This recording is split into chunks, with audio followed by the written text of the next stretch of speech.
Honestly, this is such an amazing game that I actually went on and bought it because I definitely think the developers are worthy of the support.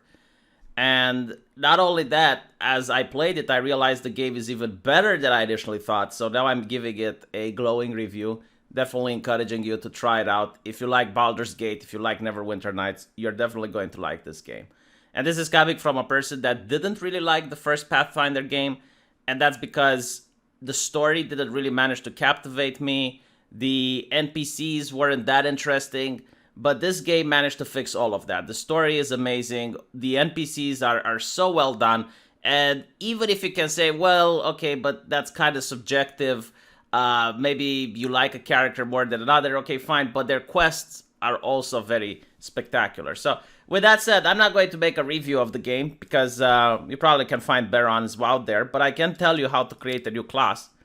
And this is actually something very confusing for a lot of the people who play Dungeons and Dragons because we don't have that many classes in that system. One of the things is the difficulty. So obviously, if you've never played these types of games, put it on normal. If you play these types of games, core or hard is the way that I would recommend this game to be played because it offers a little bit of strategy. It's a little bit more in-depth if you play like this. Unfair is exactly what it is. It's unfair. You're going to be fighting way more enemies than you should. The enemies have way more advantages than they should. Yes, it makes the game a little bit more difficult, but I also think it makes it more tedious. So take that into account when selecting the difficulty. And here you have the interesting thing, right? It's the custom character. You want to go for it. Now, before creating a character, and I would heavily recommend this for people, go online on a wiki page and see the companion characters that are going to follow you through the story. Because some of the companion characters, for example, there's this very interesting witch. I'll give you a little bit of a spoiler. She's an underage elf, I guess. Like, she's a child. And she's a witch, but she is one of the kindest, most pure, most wholesome characters in the whole game. Like, she sees the good in every person. She sees the good even in demons. She's got some very interesting conversation dialogues. So maybe you want her in your party, but if you create a character that is also a witch, maybe you don't want two witches in your party. So what I advise you is to go on a wiki first, see what classes your companion characters have so that you don't end up selecting a class that's already in the game. I know it's very annoying that you can't retrain the characters, but it is what it is. Now, you can see that you have a massive wall of classes. And to make things even more complicated, when you click on a class, you have subclasses.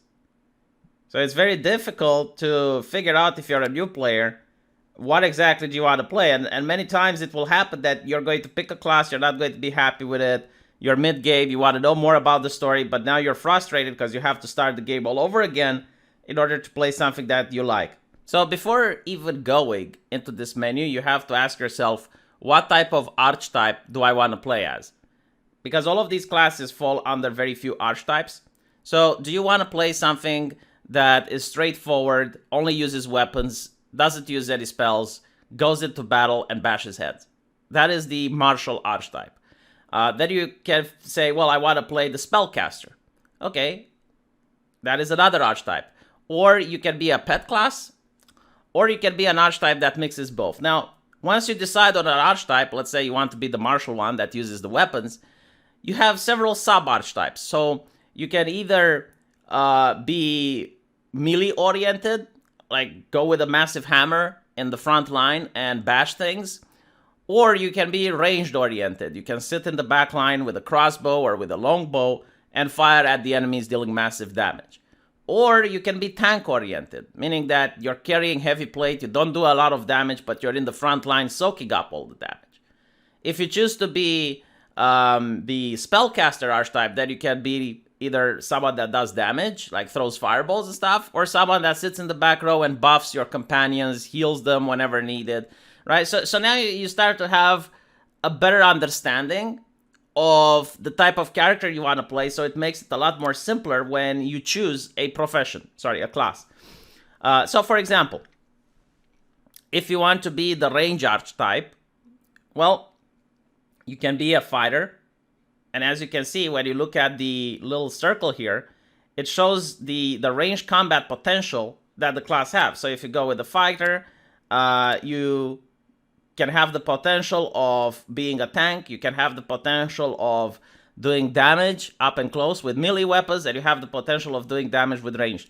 You do not have any spellcasting abilities. You do not get to have a pet. You do not get to buff allies. Or if you want to use range, you can also go with the rogue.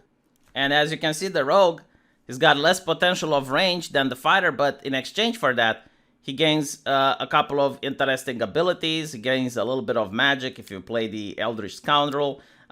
He loses the ability to be a tank, but he also has the ability to deal more damage. So in order not to be confused, you go like, okay, I want to play a range fighter that sits in the back line and fires a bow.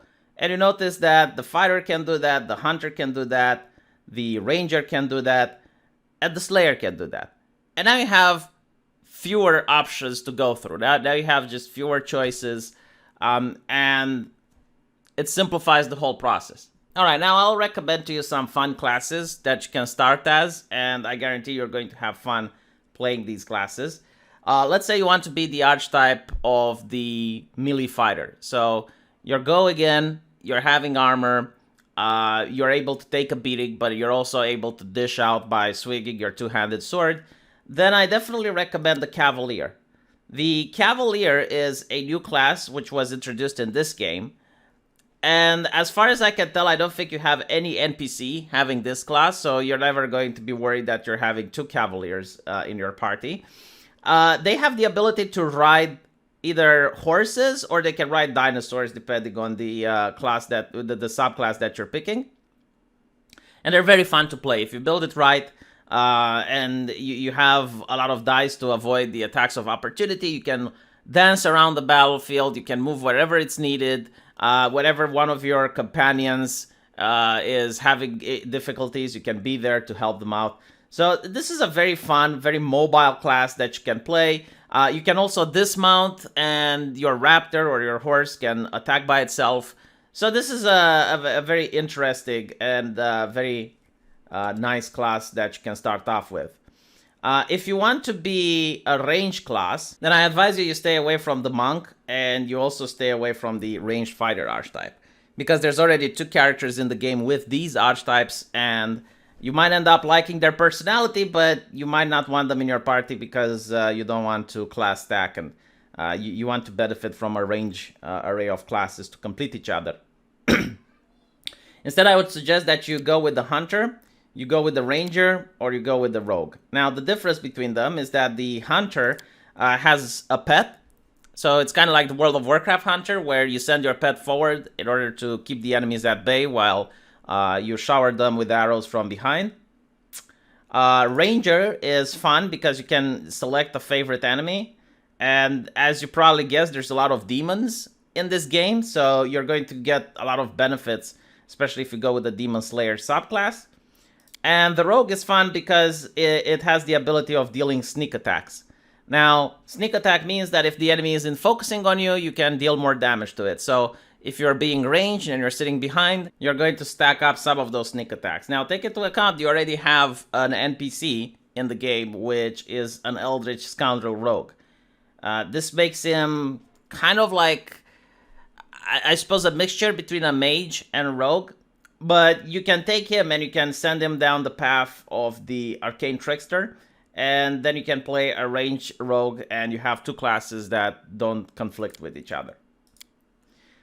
Now, when it comes to magic, you have two options, whether it is that you want to be a class that buffs your companions or you want to be a class that just deals damage. So, now, when it comes to magic, I think the best class you can possibly choose is the Sorcerer. And there's two reasons for that. Number one, you already have a wizard in the game, which is an NPC, so you don't want to have the same class. But the second reason is that the sorcerer uses charisma for casting spells. And charisma is a very useful stat because it unlocks the diplomacy skill, which makes you able to get better rewards for quests, makes you able to persuade NPCs, Sometimes you can avoid entire battles if you have a good diplomacy check. So I definitely think the Sorcerer is one of the best mage classes in the game. And if you don't like Arcane, you can also pick the Sylvan Sorcerer. And what this does is it pretty much creates like a Druid, but with the bonuses from the Sorcerer class. So it's like a Druid that can cast Charisma. Well, I can't stress enough just how good the Sorcerer is, but another also good pick if you like magic. And this is a little bit of a weird class because we don't have anything like this in Dungeons and Dragons, is the Alchemist. Now, the Alchemist, think about it like a sorcerer that can cast spells, but can also throw grenades. And this is pretty much what he does. Like, you're going to be throwing grenades more often than not. And you're also going to have abilities that can buff your fellow party members. So the Alchemist is somewhere trapped in between buffing and dealing damage. And it does pretty good of both, I would say. So if you don't like the Sorcerer, then definitely go with the Alchemist. Just take into account that you lose the ability to throw the grenades if you pick the Vivisectionist. Because instead you gain sneak attack with it, but your bombs are removed. So if you want to just stay in the back line and throw bombs, stay away from the Vivisectionist. Alright, now if you want to play something that buffs your party members, I would advise that you stay away from the Shaman, stay away from the Oracle, stay away from the Cleric, because you have these NPCs in the game. What you want to do instead is go with the Bard. The Bard is a really good class because it has the ability to cast auras with its songs, and the auras can make your party members have a better chance to hit. It can make the enemies have to roll for saving throws, otherwise they get stunned. And on top of that, it can also have abilities to heal, to buff, even certain abilities to crowd control and to do some damage, although nothing as spectacular as the Wizard, but still. Finally, if you're interested in having a pet class, you can go either with the Druid or the Hunter. The Hunter is more martial oriented, while the Druid is more spellcasting oriented. So those are your picks. All right. Well, now that you decided your class, you need to think about the subclasses, and the subclasses are also very different from class to class. In some instances, if you choose a subclass, it just adds a little bit more flavor and it doesn't change things much. In other instances, it completely changes the class. And as I gave an explanation with the Alchemist, if you go with Grenadier, you can stay in the back line and you can throw bombs. But if you play a Vivisectionist, then you play it more like a rogue, which buffs himself up by drinking mutagens that can increase his constitution, dexterity, or strength, or also add penalties. So when it comes to the subclasses, you really gotta read them. And I don't know how exactly I can help you here because there's just so many and I can't go through all of them. It would take a 1 hour video if I were to just go through every class and read to you what the subclass does. But again, like, take into account that you can completely alter the way your class is played. So as I gave an example with the Sorcerer, if you take the Sylvan Sorcerer, you completely lose all of the arcane abilities. So you might not gain access to Fireball, but instead you gain access to the Druid spells. So be very careful when picking the subclasses. But if you listen to this video, you should at least know by now like what type of class you want to play, and that it just simplifies the process because instead of having like this entire list, you're just going to have like a couple of choices that you can pick from. So let me know what you think, and I'll see you guys in the comment section. Take care.